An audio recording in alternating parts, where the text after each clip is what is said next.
ความเส้นทางไปสวนคุยลมรถ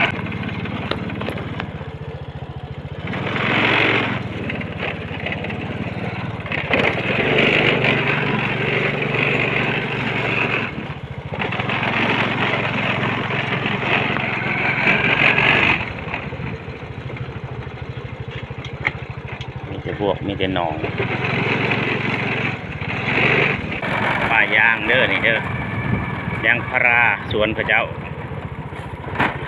สวนยางเฮียแสงนี่เฮียแสงนี่เฮียแสงคนกรีดยางเนี่ย ยุงบอกยินบ่เนื้อขี้ยางอันนี้ขี้ยางเห็นป่ะมันขี้มันเด้อนี่เด้อมันน้ำท่วมมาแล้วฮะมันน้ำท่วมมาแล้วท่วมมาเลยนั่นของเหี่ยวันมันเฮาก็เน่าไปเน่าเจ้าติดเทิงของไฟที่บุกได้เลย เอ้าของเจ้าก็